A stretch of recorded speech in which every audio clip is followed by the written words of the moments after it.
اچھا back pain ایک بہت بڑا مسئلہ لوگوں میں، اور یہاں پر بہت سارے لوگ ڈسیبل اس وجہ سے.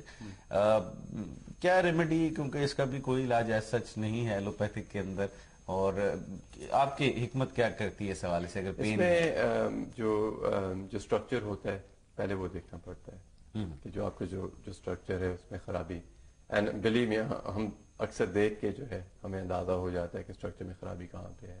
ٹھیک. اینڈ اس کا جو اسٹرکچر ہے وہ اسے ٹھیک کروانا پڑتا ہے. That's the first thing. Herbal medicines ہیں اسپیشلی بیک پین وغیرہ کے لیے. ہماری ایک دوائی ہے جسے ہم سنبھالو کہتے ہیں، چھال ہوتی ہے ایک درخت کی. Fantastic, it really works fantastically. لیکن یہ کہ there are specific back pain types جو ہیں اس کے لیے کام کرتی ہے. اب کسی کے فرض کا اسٹرکچر ٹوٹلی خراب ہوا ہے وہاں پہ وہ کچھ نہیں کرے گی. ہماری ایک میڈیسن ہے حب کمر، very very effective back pain کے لیے. ایک ہماری جڑی بوٹی جسے ہم اسکن کہتے ہیں، اسکن اشفگندھا کہتے ہیں، very very good for back pain. عام سمپل چیزوں میں یہ جیسے ادرک ابال کے، خشک ادرک جو ہے سون اگر آپ ابال کے پئیں دودھ میں، it's very effective back pain کے لیے. So there are lots of medicines, but پہلے ہمیں یہ دیکھنا ہے کہ مریض کا اسٹرکچر جو ہے وہ کیا ہے. اگر اسٹرکچر میں خرابی ہے تو پھر میڈیسن کھانے سے جو ہے اتنا فرق نہیں پڑتا جب تک آپ اسٹرکچر جو ہے ٹھیک نہیں کرواتے. پوسچر بھی میٹر کرتا ہے. Posture is very important. اب آپ دیکھیں کہ جیسے پرانے زمانے میں جو چیئرز تھیں، اب جو آفس چیئرز ہیں دے ڈفرنٹ، ڈیزائن ڈفرنٹ ہے. جو کمفرٹ پیڈ زونز جو ہیں چیئر کے وہ ڈفرنٹ ہو گئے ہیں. So we are learning as we go along, you know, and that will continue. But posture is very very important. اچھا خواتین میں اکثر شولڈرز کا پین بہت زیادہ دیکھا گیا ہے. آپ کے سمجھتے سے پوسچر کا کوئی تعلق ہے کہ ہمارے یہاں نارملی خواتین جھک کر تھوڑا بیٹھتی ہے، خصوصاً جو قداور خواتین کے ساتھ یہ مسئلہ ہے، نارمل خواتین کے ساتھ بھی، کیونکہ ظاہر ہے کہ مرد حضرات تو سینہ تان کے چلنے کو شان سمجھتے ہیں، خواتین کے ساتھ اسے معیوب سمجھا جاتا ہے، اور اکثر پوسچر جو ہے ان کا وہ اتنا زیادہ یعنی کہ اسٹریٹ نہیں ہوتی وہ. سو اس سے اکثر وہ شولڈرز میں پین کا ایک سلسلہ ہے. کیا انٹر لنک ہے کوئی معاملہ اس؟ I think there's definitely a link, and I think there's also a link جب pregnancy ہو جائے، because obviously وہ جو weight ہے اسے کاؤنٹر بیلنس کرنے کے لیے جو ہے آپ کا posture obviously it has to body automatically کرتی ہے. ٹھیک. تو وہ یہ کہ then obviously what's important is کہ once آپ بچہ ہو جائے تو اس کے بعد جو ایکسرسائز وغیرہ ہے، اسٹریچنگ ایکسرسائز جو ہے وہ بہت ضروری ہے. So yeah, I think definitely women are more prone to back problems and structure problems. Men are too, لیکن women are more. ابھی آپ نے بات کی بچے کے بعد ایکسرسائزز کے، اس میں بہت ڈفرینٹ کانسیپٹ ہیں، کیونکہ جو پرانی طرف دیکھا جائے تو وہ کہتے ہیں کہ بہت عرصے تک باڈی کو بہت ریلیکس رکھنا چاہیے، جبکہ اگر آپ دوسری سائڈ پہ دیکھیں تو اگر ایک it's a very head example, لیکن اگر ایگزامپل لیتے ہیں آپ ایکٹریسز کی اور ہالی ووڈ اسٹارس کی اگر آپ لے لیں تو ود ان ڈیز واپس آ جاتے ہیں اپنے ویٹ پہ. تو کیا حکمت کیا کہتی ہے، باڈی کو واقعی ریلیکس رکھنا چاہیے کہ ہاں جی I think as long as آپ بچے کو فیڈ کریں that's important, and I think as long as کہ آپ ایکسرسائز کریں.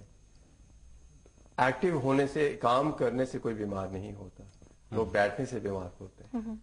So yeah, وہ جو ہالی ووڈ ایکٹریسز آپ دیکھتے ہیں، I mean a lot of them, if you look at people like say for example Victoria Beckham or people like that, within days واپس آتے ہیں. You know, they look, you know, ٹھیک ہے ان کے پاس پیسے ہیں, maybe surgery whatever comes into it somehow, but even that given aside, but they do actually look after their health. They do exercise اور اپنے فگر جو اس کا خیال رکھتی ہیں. So I think that is important. ہماری خواتین ہیں، ہماری ایک پازیٹیو بہت اچھا ہمارا یہ ہے کہ ہمارا ایکسٹینڈیڈ فیملی سسٹم ہے. تو جب بچہ ہوتا ہے تو پھوپھیاں وغیرہ ہیں، دادی، اس پہ پریشر نہ پڑے. لیکن ایکسٹینڈیڈ فیملی سسٹم میں وہ جو پنجیری بھی آ جاتی ہے اور وہ دیسی گھی کی بات کی جاتی دودھ میں، یہ سب کچھ I think that's okay. I mean it's a good supplement. Moderation میں اگر آپ بس کہیں couple of tablespoons لے لیتے ہیں ناشتے میں, it's not bad. لیکن وہ اتنا مزے کی ہوتی ہے کہ couple of tablespoons تک نہیں رہا جاتا. Moderation بھی کریں. اس میں کہہ رہے آپ کا اپنا لالچ ہے نہیں، اس میں ہر چیز کا تو کوئی قصور نہیں ہے.